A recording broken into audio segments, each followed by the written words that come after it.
السلام علیکم ورحمۃ اللہ وبرکاتہ۔ بسم اللہ الرحمن الرحیم۔ حضرت عمر بن عبدالعزیز رحمۃ اللہ علیہ ایک مرتبہ ایک جنازے کے ساتھ تشریف لے گئے اور قبرستان میں پہنچ کر علیحدہ ایک جگہ بیٹھ کر کچھ سوچنے لگے۔ کسی نے عرض کیا، امیر المومنین، آپ اس جنازہ کے ولی تھے، آپ ہی علیحدہ بیٹھ گئے؟ فرمایا، ہاں۔ مجھے ایک قبر نے آواز دی اور مجھ سے یوں کہا کہ اے عمر بن عبدالعزیز، تو مجھ سے یہ نہیں پوچھتا کہ میں ان آنے والوں کے ساتھ کیا کیا کرتی ہوں؟ میں نے کہا، ضرور بتا۔ اس نے کہا، ان کے کفن پھاڑ دیتی ہوں، بدن کے ٹکڑے ٹکڑے کر دیتی ہوں، گوشت کھا لیتی ہوں۔ اور بتاؤں کہ آدمی کے جوڑوں کے ساتھ کیا کیا کرتی ہوں؟ مونڈوں کو باہوں سے جدا کر دیتی ہوں اور باہوں کو پونچھوں سے جدا کر دیتی ہوں اور سرینوں کو بدن سے جدا کر دیتی ہوں اور سرینوں سے رانوں کو جدا کر دیتی ہوں اور رانوں کو گھٹنوں سے اور گھٹنوں کو پنڈلیوں سے اور پنڈلیوں کو پاؤں سے جدا جدا کر دیتی ہوں۔ یہ فرما کر عمر بن عبدالعزیز رحمۃ اللہ علیہ رونے لگے اور فرمایا کہ دنیا کا قیام بہت ہی تھوڑا ہے اور اس کا دھوکہ بہت زیادہ ہے۔ اس میں جو عزیز ہے وہ آخرت میں ذلیل ہے، اس میں جو دولت والا ہے بہت جلد مر جائے گا، اس کا تمہاری طرف متوجہ ہونا تم کو دھوکے میں نہ ڈال دے، حالانکہ تم دیکھ رہے ہو کہ یہ دنیا کتنی جلدی منہ پھیر لیتی ہے، اور بے وقوف ہے وہ جو اس کے دھوکے میں پھنس جائے۔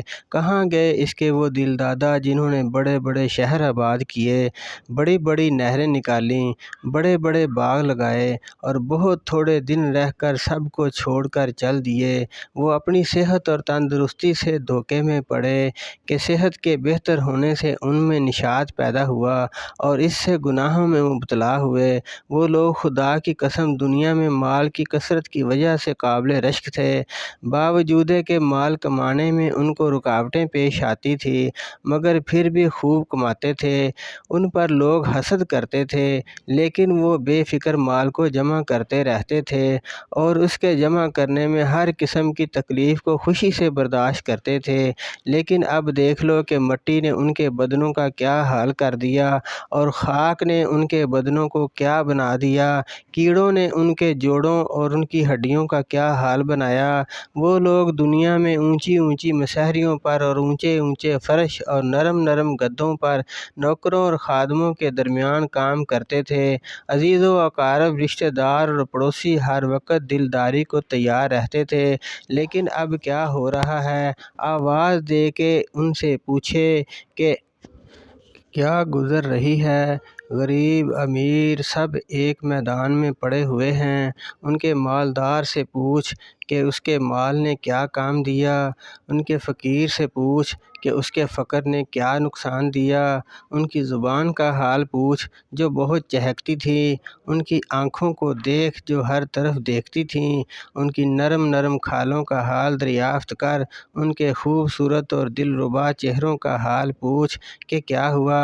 ان کے نازک بدن کو معلوم کر کے کہاں گیا اور کیڑوں نے ان سب کا کیا حشر بنایا، ان کے رنگ کالے کر دیے، ان کا گوشت کھا لیا، ان کے منہ میں مٹی ڈال دی، اعضاء کو الگ الگ کر دیا، جوڑوں کو توڑ دیا۔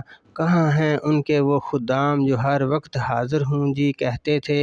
کہاں ہیں ان کے وہ خیمے اور کمرے جن میں آرام کرتے تھے؟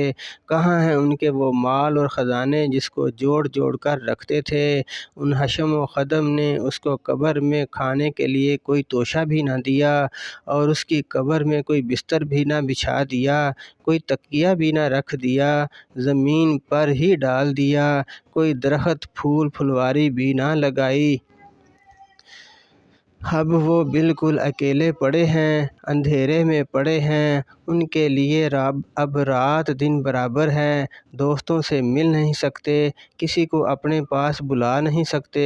کتنے نازک بدن مرد، نازک بدن عورتیں، آج ان کے بدن بوسیدہ ہیں، ان کے اعضاء ایک دوسرے سے جدا ہیں، آنکھیں نکل کر منہ پر گر گئیں، گردن جدا ہوئی پڑی ہے، منہ میں پانی پیپ وغیرہ بھرا ہوا ہے اور سارے بدن میں کیڑے چل رہے ہیں۔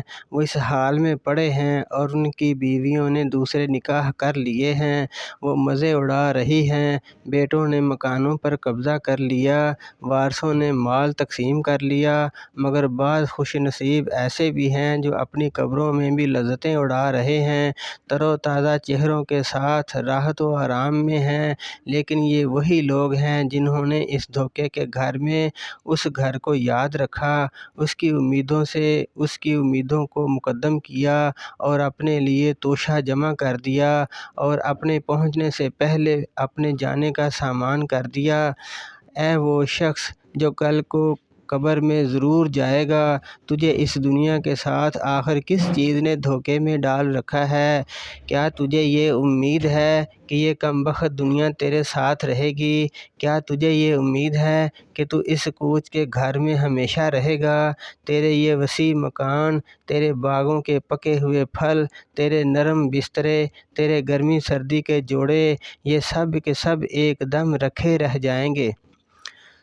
جب ملک الموت مسلط ہو جائے گا، کوئی چیز اس کو نہ ہٹا سکے گی، پسینوں پر پسینے آنے لگیں گے، پیاس کی شدت بڑھ جائے گی اور جان کنی کی سختی میں کروٹیں بدلتا رہ جائے گا۔ افسوس صد افسوس، اے وہ شخص جو آج مرتے وقت اپنے بھائی کی آنکھ بند کر رہا ہے، بیٹے کی آنکھ بند کر رہا ہے، اپنے باپ کی آنکھیں بند کر رہا ہے، ان میں سے کسی کو نہلا رہا ہے، کسی کو کفن دے رہا ہے، کسی کے جنازے کے ساتھ جا رہا ہے، کسی کو قبر کے گڑھے میں ڈال رہا ہے۔ کل کو تجھے بھی یہ سب کچھ پیش آنا ہے۔ اور بھی اس قسم کی باتیں فرمائیں۔ پھر دو شعر پڑھے جن کا ترجمہ یہ ہے کہ آدمی ایسی چیز کے ساتھ خوش ہوتا ہے جو عنقریب فنا ہونے والی ہے اور لمبی لمبی آرزوؤں اور دنیا کی امیدوں میں مشغول رہتا ہے۔ اے بے وقوف، خواب کی لذتوں سے دھوکے میں نہیں پڑا کرتے۔ تیرا دن سارا غفلت میں گزرتا ہے اور تیری رات سونے میں گزرتی ہے اور موت تیرے اوپر سوار ہے۔ آج تو وہ کام کر رہا ہے کہ کل کو ان پر رنج کرے گا۔ دنیا میں چوپائے اسی طرح زندگی گزارتے ہیں جس طرح تو گزار رہا ہے۔ کہتے ہیں کہ اس واقعہ کے بعد ایک ہفتہ بھی نہ گزرا تھا کہ عمر بن عبدالعزیز رحمۃ اللہ علیہ کا انتقال ہو گیا، رضی اللہ عنہ و ارضاہ۔ حضور صلی اللہ علیہ وسلم کا ارشاد ہے، چار چیزیں بدبختی کی علامت ہیں: آنکھ کا خشک ہونا کہ اپنے گناہ اور آخرت کی کسی بات پر رونا ہی نہ آئے، دل کا سخت ہونا اور امیدوں کا طویل ہونا، اور دنیا کی حرص۔